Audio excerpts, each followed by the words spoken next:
তারুণ্যের উন্মাদনা ভালো, কিন্তু অতিরিক্ত উন্মাদনা খারাপ। যারা বক্তব্য রাখে তারা অনেকে ভুলে যান আমরা অনেকে এখানে বেঁচে আছি যারা জিয়াউর রহমানের সাথে একসাথে লড়াই করেছি। মাননীয় স্পিকার, এই সংসদে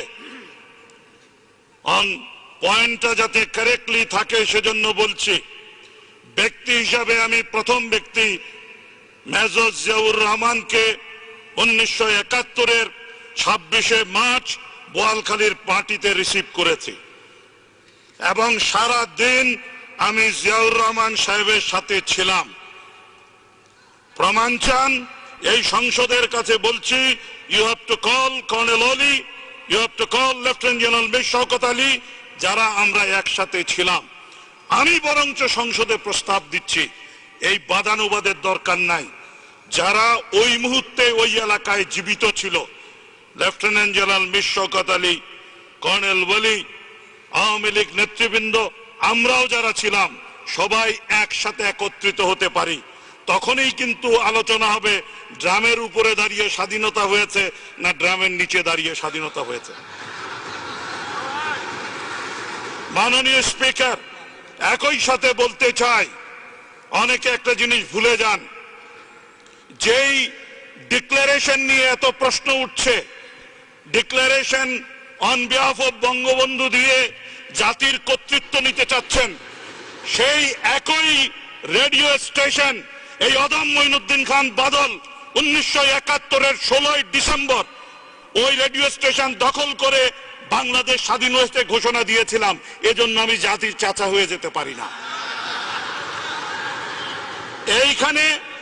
এইখানে অনেকে ভুলে যাচ্ছেন mister speaker, Chattogram radio station 10 কিলোওয়াটের রেডিও স্টেশন। চট্টগ্রাম রেডিও স্টেশনের ভাষণ ফেনীও ভালো মতো শুনে না। ইতিহাসটা ঠিক মতো পড়তে হবে। একই সময় সমগ্র বাংলাদেশ বিস্ফোরিত হয়েছিল, সমস্ত উত্তরবঙ্গ বিস্ফোরিত হয়েছিল। বরিশালে মেজর জলিল গর্জে উঠেছিলেন খালেদ মোশাররফ, গর্জে উঠেছিলেন শফিউল্লাহ, গর্জে উঠেছিলেন অন্যান্য প্রান্তের মানুষ। তারা কোন ভাষণটা শুনেছেন? উনাদের বুঝতে হবে, সমগ্র বাংলাদেশ একসাথে ফেটে পড়ার পেছনে যেই ব্যক্তির মোহনবাসী সমস্ত বাঙালিকে একত্রিত করেছে, তার নাম উচ্চারণ ব্যতি রেখে ক্রমাগত শ্রদ্ধা এই জাতির অধঃপতন ডেকে এনেছে।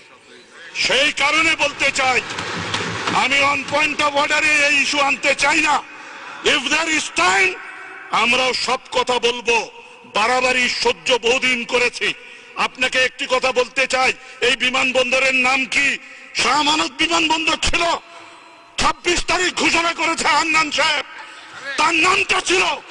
সেই নামটা যেদিন মুছে ফেলেছে, সেদিন কারো কি বিবেচনা ছিল না যে আপনি একজন মুক্তিযোদ্ধার নাম মুছে ফেলছেন, একজন দরবেশের নাম নিয়ে আসছেন যাতে বিতর্ক করা না যায়? সেই কারণে বলছি, থুতু এমন ভাবে নিক্ষেপ করবেন না যেই থুতু গায়ে এসে পড়ে। Let us cool down our head. আমি সংসদে প্রস্তাব করছি, 26শে মার্চের এই বিষয়টি নিয়ে খোলামেলা আলোচনা হোক। কারণ 26শে মার্চের প্রাণীগুলো এখনো জীবিত, নায়করা এখনো জীবিত। মারা গেলে তো দেখা যায় এখানে অন্যরকম কথা চলে আসবে। সুতরাং সময় ক্ষেপণ না করে মাননীয় স্পিকার আপনার কাছে আবেদন করছি, এই ইতিহাস, সত্য ইতিহাস যাতে এই সংসদ ধারণ করে, সেটা যাতে জাতির সামনে সঠিক ইতিহাস হিসাবে সহস্র বছর জীবিত থাকে, সেই ব্যবস্থা গ্রহণ করা হোক। আপনাকে ধন্যবাদ। মাননীয় সদস্য।